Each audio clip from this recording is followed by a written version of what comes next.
예, 하나님의 말씀은 사도행전 17장 22절에서 31절까지 말씀 교독하도록 하겠습니다. 사도행전 17장 22절에서 31절.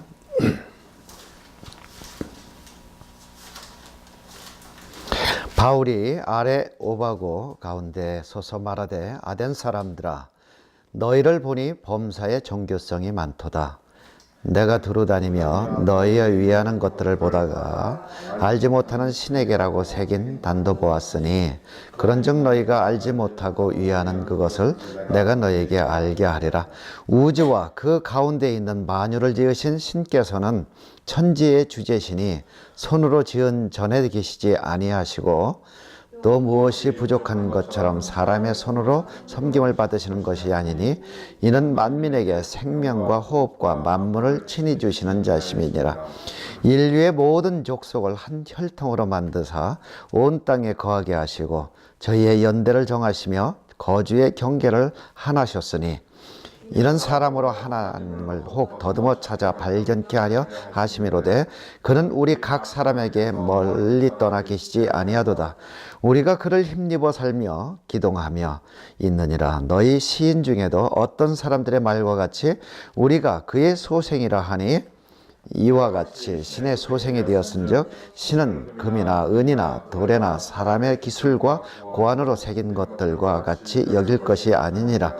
알지 못하던 시대에는 하나님이 허물치 아니하셨거니와 이제는 어디든지 사람을 다 명하사 회개하라 하셨으니 이는 정하신 사람으로 하여금 천하를 공의로 심판할 날을 작정하시고 이에 저를 죽은 자 가운데서 다시 살리신 것으로 모든 사람에게 믿을 만한 증거를 주셨음이니라 하니라. 아멘. 오래전에 많은 인기를 끌었던 도망자라는 미국 드라마가 있었습니다. 혹시 기억나시는지 모르겠습니다. 의사였던 주인공은 어떤 살인사건에 그 누명을 쓰고 도망자의 길을 떠납니다. 오직 그가 살인을 하지 않았다는 그 정의를 서줄 만한 한 사람이 있었습니다. 그래서 이 주인공은 그 사람을 찾아서 끝없이 이제 떠납니다. 그리고 이 주인공을 또 잡기 위해서 한 형사는 끊임없이 추격을 합니다. 그런데 이 주인공은 도망의 생활을 하면서 많은 사람들을 만납니다. 때때로는 불쌍한 사람, 때때로는 아픈 사람, 그 다음에 또 사랑하는 사람. 그래서 이 많은 사람들을 만나면서 자기가 원치 않았던, 의지에 없었던 그런 다른 삶을 참으로 오랫동안 살게 됩니다. 그곳에서 그는 선의도 베풀고 또한 의술도 베풀고 또 사랑도 나누면서 이제 살다가 마지막 거의 드라마가 끝날 때쯤 되니까 그가 그 자신의 누명을 벗겨줄 증인을 찾습니다. 그리고 자기의 누명을 벗고 이제는 다시 새 삶을 살아가는 내용이었습니다. 그는 자기가 원치 않는 삶을 타의에 의해서 다른 삶을 살아갔습니다.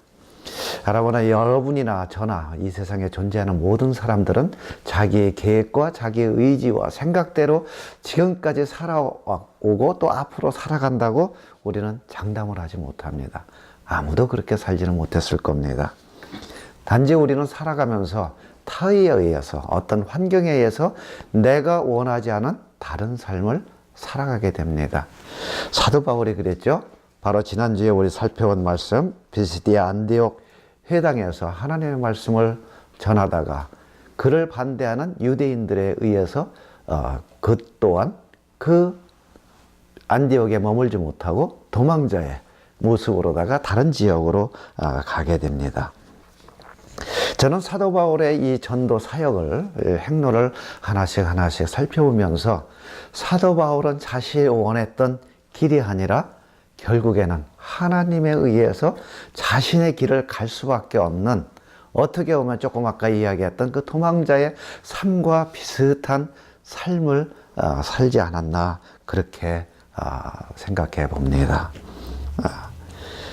그러나 이 사도 바울은 그런 도망자 같은 그런 삶을 살아가면서 그곳에서 많은 사람들을 만납니다. 루스드라에서는 아주 신실한 아들과 같은 디모데를 만나게 됩니다. 그 다음에 그는 아시아로 향하고자 했지만 하나님께서 아시아로 향하지 않고 유럽으로 향하게 하셔서 빌립보 성에 가서 누구를 만났습니까?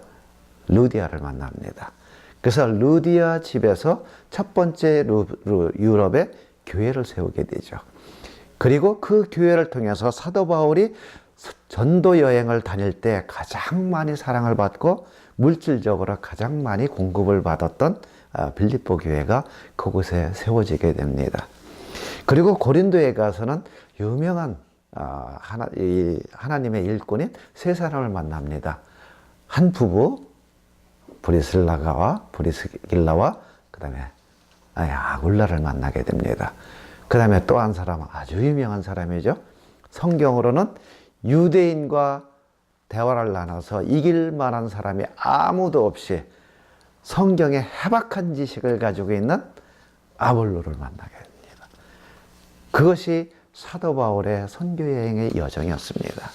그 여정을 통해서 이 사도 바울은 하나님께서 또 다른 하나님의 사역을 함께 할 수 있는 동역자들을 많이 만나게 함으로써 선교의 열정을 더 부추기고 더 열심으로 전도를 하게 되는 결과를 가져오게 됩니다. 우리 17장 1절서부터 이렇게 보게 되면은요, 사도 바울이 이제 안디옥을 떠나와서 어디로 갔냐면은 데살로니가로 갑니다. 그래서 17장 1절에 보게 되면은 저희가 암비볼리와 아볼로니아로 다녀가 데살로니가에 이르니 거기에서 유대인 회당이 있었습니다. 그래서 이 사도 바울은 규례대로 그 회당에 들어가서 하나님의 말씀을 전합니다. 그래서 거기서 3주 동안 하나님의 말씀을 전해서 헬라인들과 어떤 귀부인들을 믿는 자를 얻게 됩니다. 그러나 이곳에서도 또 유대인들의 그 방해 때문에 머물 수 없었습니다. 그래서 그 다음에 도착한 곳이 베레아 지방이었습니다. 그래서 베레아에 가서 또 하나님의 말씀을 전했더니 성경의 기록에는 그들은 보다 더 신사적이어서 하나님의 말씀이 이것이 정말로 하나님의 말씀인가 아닌가 더 상고하고 연구하고 그 말씀을 받더라라고 성경에 기록이 되었습니다. 그런데 사도 바울이 베레아에서도 하나님의 말씀을 전하는 소식을 들은 유대인들이 또 타 지역에서 와서 또 방해를 했습니다. 그래서 사도 바울은 또 도망자와 같이 그 지역에 머물지 못하고 이제 떠나가서 도착한 곳이 에덴, 지금 이야기하면은 그 지역 이름을 아데네, 거기에 도착하게 됩니다. 주보 뒤에 보면 지도가 있습니다. 그래서 거기에 보면은 에덴이 어디 있는지 아마 아실 겁니다. 빌립보에서 조금 내려가고요. 그 다음에 고린도 그 윗지방 중간쯤에 있는 것이 에덴, 지금의 아데네입니다. 그래서 이 아데네에 도착할 때쯤에는 실라와 그 다음에 그 디모데는 아직 베레아에 있었습니다. 그래서 바울 혼자 그곳에 도착했는데 도착해서 그 도시를 아마 쭉 돌아본 것 같습니다. 사도 바울이 돌아보고 나니까 그곳에 너무도 많은 신전과 우상들이 있었습니다. 이것을 보면서 사도 바울이 우리 성경에 보게 되면 분이 여겼다라고 해요. 분이 여겼다. 그 다음에 그 킹 제임스 버전에는 뭐라고 하면 괴로워했다라고 번역이 되어 있습니다. 괴로워했다. 그러면 누가 괴로워했나요? 사도 바울의 마음속에 있는, 사도 바울의 속에 있는 하나님이 괴로워하신 겁니다. 예. 하나님의 자녀가 하나님을 찾지를 못하고 하나님을 알지 못하고 우상에게, 그것도 너무도 많은 우상에게 그들이 경배하고 그들의 마음을 주고 있다는 이 자체가 지금 사도 바울 속에 거하시는 바로 성령님이 괴로워하셨다. 화를 내셨다. 우리 시편 14장 2절에서 3절 보면 이런 말씀이 있죠. 여호와께서 하늘에서 인생을 굽어 살피사 지각이 있어 하나님을 찾는 자가 있는가 보려 하신즉 다 치우쳤으며 함께 더러운 자가 되고 선을 행하는 자가 없으니 하나도 없도다. 이것이 하나님의 괴로움이었습니다. 하나님의 자녀인데 하나님의 자녀가 하나님을 알지 못하는 것, 하나님의 자녀인데 하나님을 섬기지 못하는 것, 이것이 하나님이 괴로워하신 겁니다. 그래서 이 당시에 사도 바울이 처음으로 도착한 그 지역을 바라보면서 우상이 너무도 많은 것을 보고 사도 바울이 너무 안타까이 그 다음에 눈물을 흘리고 괴로워하고 그 다음에 분을 여겼습니다. 그때 기록에 보면은 당시에 이 그리스 그 아테네 그쪽에 신만이요, 지금 현재 일본처럼요 3만이 넘었답니다. 그들이 섬기고 만들어 놓은 신이 3만이 넘었대요. 왜 그들은 그렇게 신을 많이 만들어 놨을까요? 요즘 말씀의 묵상 하시면서 열왕기상을 지금 묵상하고 계시죠? 그 말씀 속에 열왕기상 20장 28절에 이런 말씀이 있죠. 아람 군대가 와서 전쟁에 한번 지잖아요. 지고 나니까 그 아람 사람이 어떤 무당이겠죠? 네, 그 사람이 이런 말을 합니다. 저들의 신은 산의 신이고 골짜기의 신이 아니니이다. 그때 당시에 사람들은 왜 그렇게 신을 많이 만들어 놨는지 이해가 되시죠? 전쟁의 신, 그 다음에 산의 신, 골짜기 신, 여러 신을 만들어 놨습니다. 자, 여러분이 많이 들어보시고 알고 계신 현재에도 그 단어를 많이 쓰는 그때 당시에 있었던 인간들이 만들어 놓은 신 이름들을 몇 개를 말씀드리겠습니다. 자, 제우스 신. 그건 헬라 표현입니다. 라틴어로는 주피터. 그게 창조의 신입니다. 그 다음에 통치, 그 의미로 인간들이 만들어 놓은 신의 이름이 제우스, 주피터. 그 다음에 헤라, 라틴어는 주노, 생산, 결혼. 그 다음에 포세이돈은 아시죠? 영화도 있어요. 포세이돈 어드벤처라고. 포세이돈, 라틴어로 neptune, 바다의 신. 그 다음에 헤르메스. 이건 좀 덜 알아볼 때 라틴어로는 많이 들어보셨어요. 머큐리. 그렇죠? 머큐리. 이것은 상업. 그 다음에 아프로디테. 이거는 조금 덜 들어보셨는데 라틴어는 비너스. 많이 들어보셨죠? 연애라는 그 신을 만들어 놨습니다. 그 다음에 아폴로. 그 다음에 라틴어는 조리라고 합니다. 음악, 문예라는 아폴로 신. 그 다음에 하나만 더 얘기했는데 아데미스, 피아나. 그러니까 사냥의 신입니다. 그래서 사도 바울이 에베소에서 아주 그 금장색을 만들어서 장사하던 사람들이 그 귀신을 내쫓고 이제 이 복음을 전해서 많은 믿음의 사람들이 있으니까 그 아데미우스 신전을 섬기던 사람들이 막 폭동을 일으키잖아요. 그래서 아데미우스 신전. 자, 그러면 그때 당시에 신을 만들었다면 또 무엇을 만듭니까? 신전을 만들잖아요. 어마어마한 신전을 많이 만들어요. 그들이 정성을 들여서 돈을 들여가지고 우아하고 화려하게 신전을 만들고 그 다음에 그 축제를 만들어 놓고 거기서 이제 음란하게 섬깁니다. 자, 그때 그 장녀들도 그 신전 옆에 있어서 축제를 벌인 다음에 그 다음에 그들과 함께 아주 음란하게 그렇게 자기네들이 만든 신들을 섬긴 역사를 우리가 볼 수가 있습니다. 그렇다면은 지금도 그리스나 터키나 이런 데 여행자들이 이야기하는 것이 뭐예요? 그때 만들었던 신전들의 잔재들이 지금도 남아있잖아요. 그렇다면은 다시 얘기해서 사도 바울이 이곳에서 지금 전도 여행을 하고 그 다음에 누가가 쓴 사도행전은 사실이라는 것. 그 다음에 그때 당시에 그들이 섬기고 있었던 그런 많은 신들도 실질적으로 그 사람들이 섬기고 있었고 그 다음에 우상을 만들어 있었고 그 다음에 그들이 그렇게 음란하게 이방의 신들을 섬기고 있었다는 것도 사실이었다는 것. 저는 어제 한국에 있는 제 친구 목사가 까똑을 뭘 보냈어요. 영상을 보냈어요. 그래서 그걸 보고서 저도 깜짝 놀랐습니다. 그래서 그 영상이 뭐였냐면은 석가탄신일 조계종 종정이 설법을 하면서 석가나 예수나 똑같은 구원자지요. 똑같이 우리가 그 길을 따르고 그 길을 가게 되면 다 극락에 갈 수 있지요. 그것이 9시 뉴스에 그것을 찍어가지고 보냈습니다. 그런데요, 그 다음이 영상이 놀랐습니다. 명동 성당에서 불교의 그 예식을 하는 영상이었습니다. 명동 성당 안에서 불교 예식을 하는 것을 영상으로 뉴스 시간에 보내줬습니다. 그리고 또 놀라운 것은 정진석, 추기경 이 사람하고 인터뷰를 했습니다. 그리고 기자가 물었습니다. 석가와 예수와 어떻게 생각을 하십니까? 그랬더니 정진석, 추기경이 하는 말이 같이 가고 함께 하나가 되고 서로를 인정하고 서로의 좋은 길로 가는 것은 좋은 일이지요. 그렇게 해야 되지 않습니까? 그 영상을 보면서 저는 너무 놀랐습니다.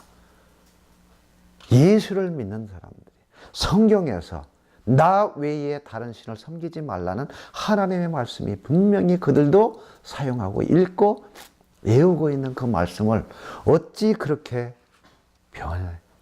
변형시킬 수가 있는가? 과연 그들이 예수를 믿는다고 이야기를 할 수 있는가? 잠을 못 자겠더라고요. 어찌 예수를 전한다는 사람들이 그렇게 사람들에게 이야기를 하고 설법을 할 수가 있을까? 설교를 할 수 있을까?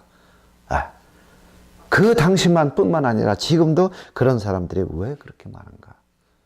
아마 우리 김 지사님도 미얀마 갔다 오셨지만 그곳에 얼마나 많이 절이 많아요. 그리고 거기에 있는 사람들이 이야기를 들었습니다. 그들 평생에 절 하나 짓는 것이 그들의 가장 큰 소원이라는 거예요. 얼마나 가난한지 몰랐어요. 정말 경제적으로 힘든 그들이 그 종교라는 우상의 하나 때문에 일평생의 돈을 모아서 그들이 절을 하나 짓는 것이 자기들의 가장 큰 소원이라는 이야기를 들었습니다. 그리고 사도 바울이 지금 도착해서 이곳에 그 모든 모습을 바라보면서 그들이 일생의 돈을 벌어서 그 신전 하나하나 짓는 것, 때때로는 정치가들이 자기의 정치를 유지하기 위해서 또 그 방법 하나로 신을 만들고 신전을 만들어주는 것, 그것을 봤습니다. 그리고 지금 사도 바울이 바로 그것을 보고 있는 겁니다. 그래서 사도 바울은 그들을 향해서 이제 말씀을 전하기를 원합니다. 자, 지금 사도 바울이 사람들이 모인 광장에서 하나님의 말씀을 전하려고 합니다. 근데 성경의 기록에 보면은 그때 당시에 가장 유행했던 것 중에 무엇이냐면 철학이 유행이 됐습니다. 철학이요. 그래서 그때 이 그리스 사람들은 철학이 많이 발전을 해서 그래서 그들의 나름대로의 그 깨달음을 저희 백성들에게 자기의 전하고 있었습니다. 그래서 그 따르는 자들이 굉장히 많았습니다. 철학은 어디에서부터 시작이 될까요? 철학은 우주의 시작이 어떻게 됐을까에서부터 시작이 됩니다. 그래서 철학은 어디에서 시작이 될까? 우주의 시작. 그 다음에 둘째로는 우주와 인간 관계는 뭐가 됐을까? 그 다음에 이 우주 속에 존재의 신은 또 이 자연과 사람과의 관계가 어떻게 되는가? 그렇다면 우주와 신과 또 인간 관계 속에서 인간이 가장 행복을 누릴 수 있는 방법은 무엇인가? 그것이 철학의 시작이고 주제입니다. 그래서 그들이 스마트하다는, 좀 깨달았다는 사람들이 그것을 연구해서 그들이 자기 나름대로 주장을 펼칩니다. 자, 여러분들이 아마 일반 상식에서 배운 것 중에 우주의 시작은 불이다. 우주의 시작은 물이다. 우주의 시작은 원자다. 그러고서 자기 나름대로 이 철학자들이 주장을 했습니다. 현대에는 우주의 시작이 뭐라고 이야기를 합니까? 과학자들이 빅뱅이라고 그러죠. 대폭발에 의해서 이제 자연히 우주가 형성이 됐다.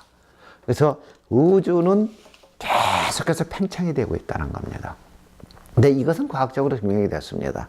우주는 계속해서 팽창이 되고 있는데 팽창하는 과정에서 포화 상태가 될 적에는 이것이 폭발을 일으켜서 행성을 만들어 간답니다. 이게요. 그래서 행성이 만들어가서 우주는 지금도 쉼 없이 계속해서 팽창이 돼서 그것이 폭발을 계속해서 우주는 확장되어 가고 있다라고 많은 과학자들이 이야기를 합니다. 그런데 문제가 하나가 있습니다. 그렇다면 생명체는 어떻게 해서 시작이 됐을까? 우연일까요? 우주가 팽창하다가 폭발을 했는데 갑자기 그 속에서 생명체가 생성이 됐다? 이건 증명이 안 됩니다. 이것은 문제가 생깁니다. 근데 성경에서는 하나님께서 만드셨다. 너무 간단합니다. 온 우주의 신이신 하나님께서 우주를 만드시고 그 다음에 인간을 만드시고 생물을 만드셨다. 자, 어느 신학자가 이런 예를 들었습니다. 한 사람이 배를 타고 가다 배가 파손이 됐습니다. 그러다가 무인도에 도착을 했어요. 사는 아무도 없어요. 자기 혼자만 그곳에 도착을 한 거예요. 그래서 그곳에서 어떤 먹을 것이 있나 찾다 보니까 그곳에 시계를 하나 발견을 했습니다. 시계를 하나를 발견해서 너무 깜짝 놀라서 그 시계를 뒷뚜껑을 열어봤습니다. 그랬더니 호밀조밀한 그 부품들이 거기서 착각 거기서 움직이면서 시간을 가르치고 있는 거야. 자, 무인도입니다. 아무도 없습니다. 시계를 하나 발견했습니다. 그렇다면 이 사람이 뭐라고 생각을 할까요? 우연히 이 시계가 하나 만들어져서 이게 떨어졌다. 이럴까요? 그럼 바보 같은 생각 아닙니까? 그래서 이 신학자가 이해하는 것은 뭐냐? 누구나 다 그 시계는 누군가 만든 자가 있다. 그렇다면 시계보다도 더 크고 어마어마하게 오밀조밀하고 더 질서 있게 이 큰 행성들이 다 움직이고 지구가 자전을 하고 공전을 하고 사계절이 있고 밤과 낮이 있다는 이 자체가 시계보다도 더 정확하게 지금도 움직이고 있다는 이 사실을 사람은 보면서 뭐라고 이야기를 해요? 우연이다.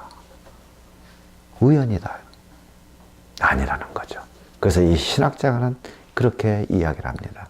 시계를 바라보면서 이것이 우연이 아니라 누군가 만든 자가 있다라고 모두가 생각하듯이 이 우주는 우연이 아니라 만든 자가 있다.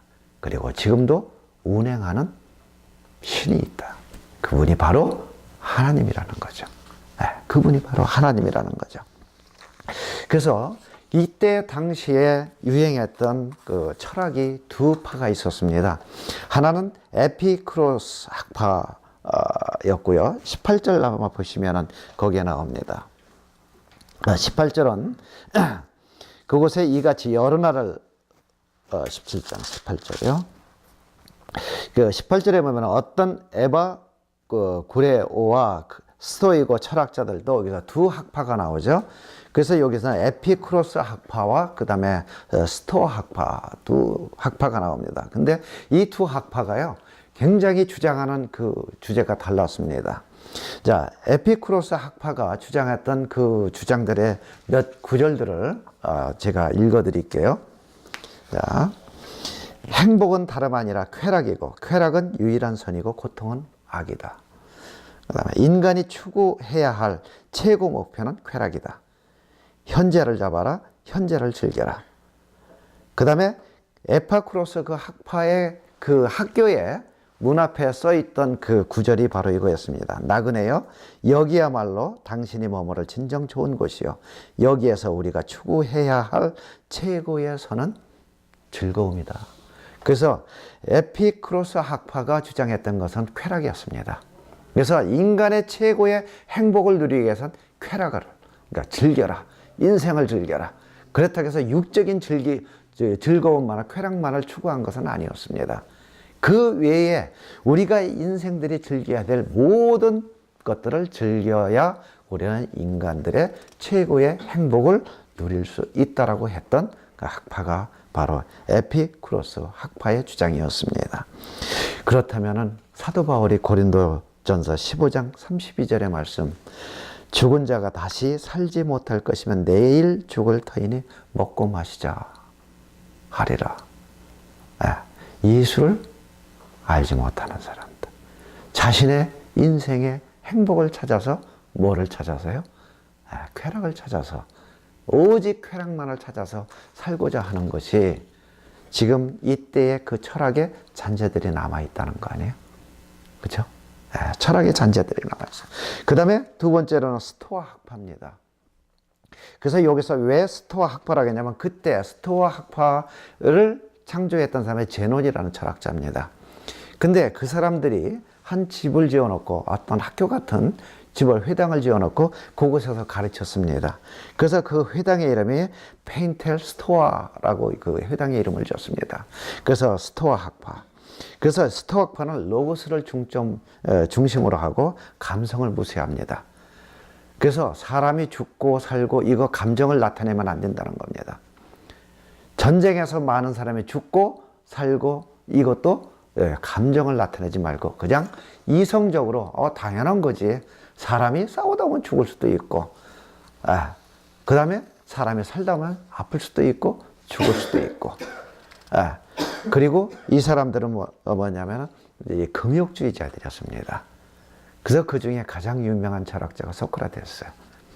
그래서 그들의 이 철학이 로마의 지휘관들에게 영향을 줘서 그들도 좀 잔인하고 금욕주의, 그런 모습으로 그들은 살고 정치를 했습니다. 이런 모습은 나중에 기독교가 인정을 받고 나서 기독교에게 영향을 미칩니다.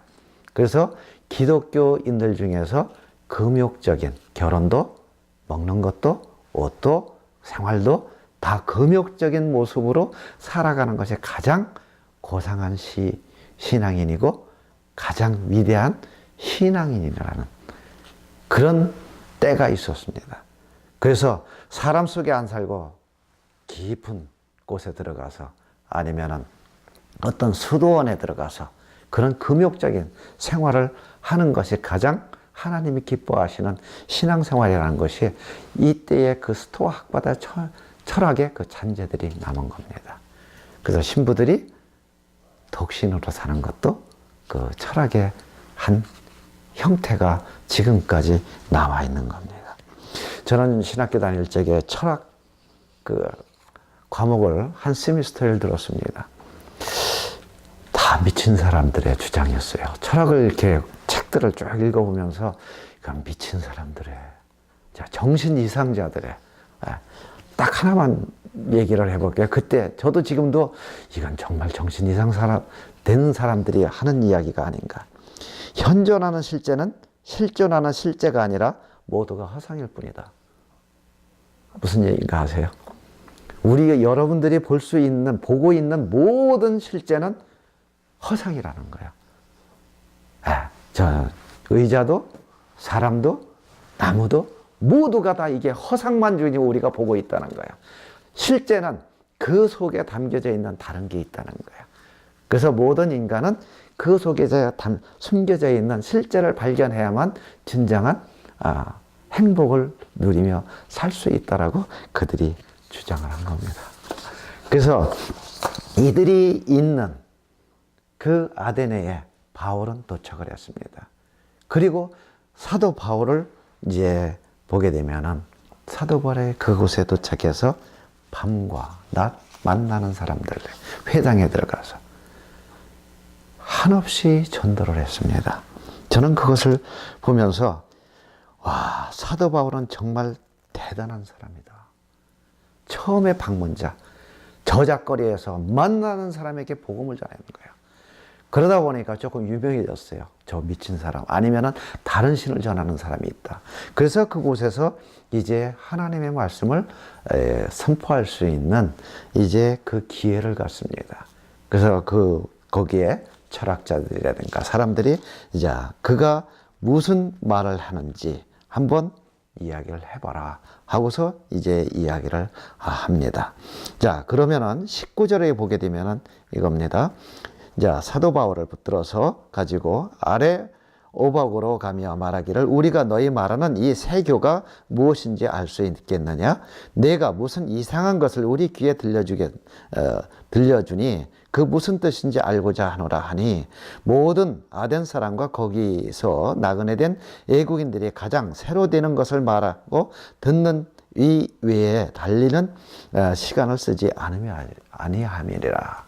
그래서 사도 바울이 어떤 이방의 신이라든가 아니면 다른 철학을 전할까 하고서 그들이 궁금증을 갖고 이제 사도 바울의 이야기를 하게 합니다.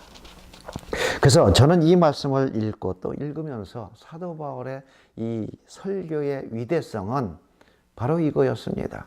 그 사람들의 수준에 맞춰서, 그 다음에 그 사람들이 가지고 있는 어떤 관점에 맞춰서 이제 그걸로 이 복음을 전하기 시작을 합니다. 자, 22절서부터 이제 이 사도 바울의 설교가 시작이 됩니다.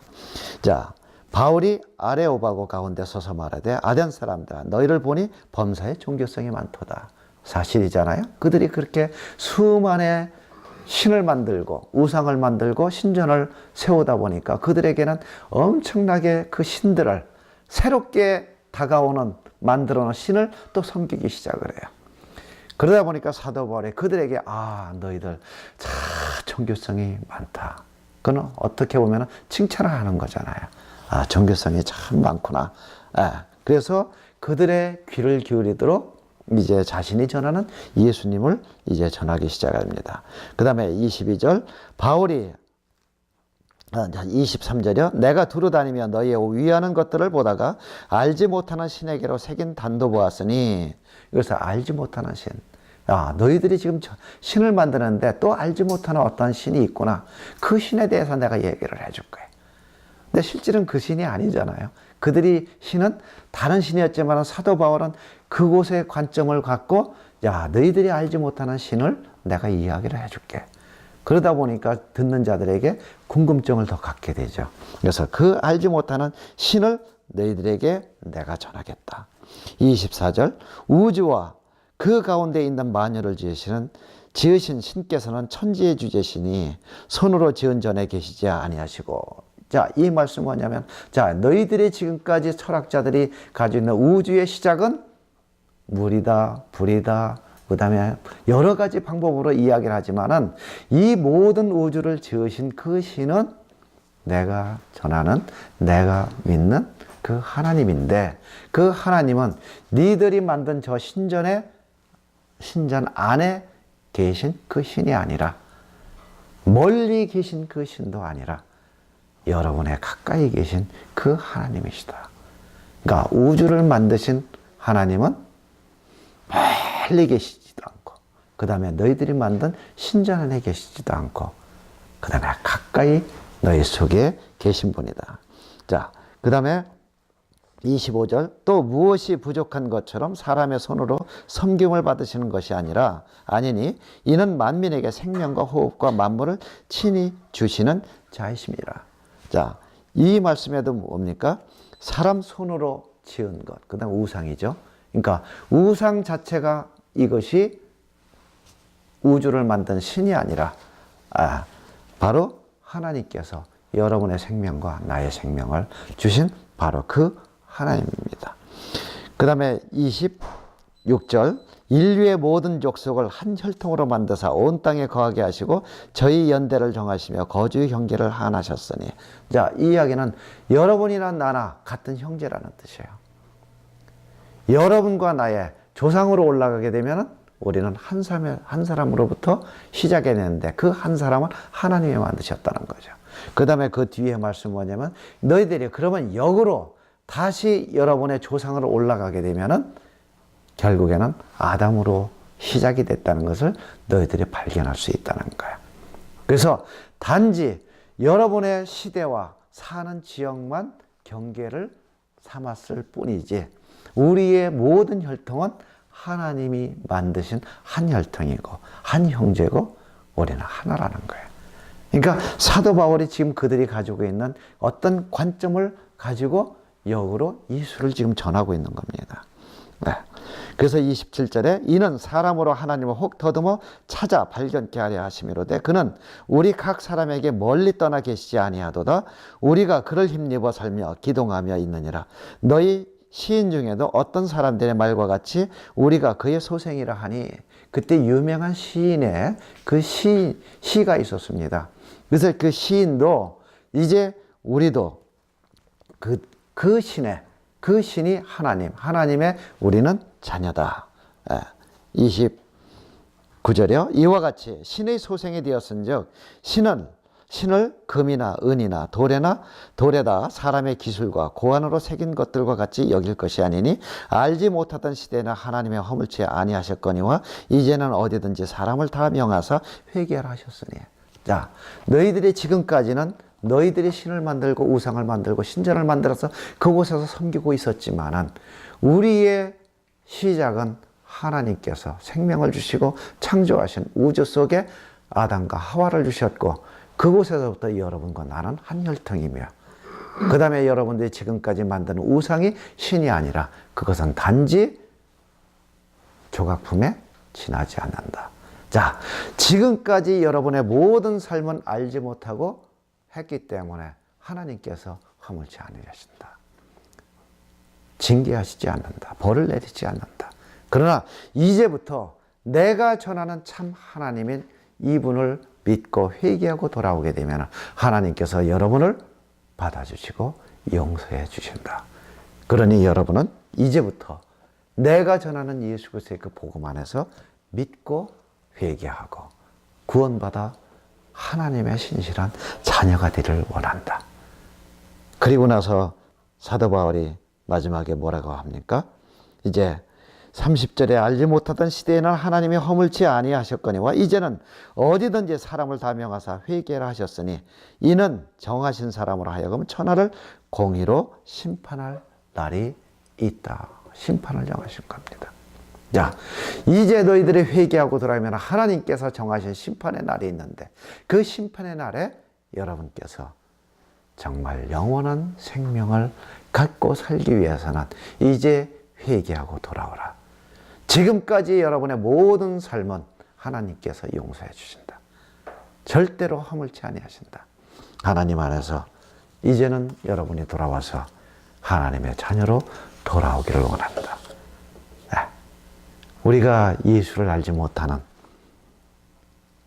하나님을 알지 못하던 그들에게 설교해야 될 주된 내용이 바로 이런 내용이었어야 됩니다. 지금까지는 여러분의 삶을 하나님께서 절대로 허물지 않으십니다.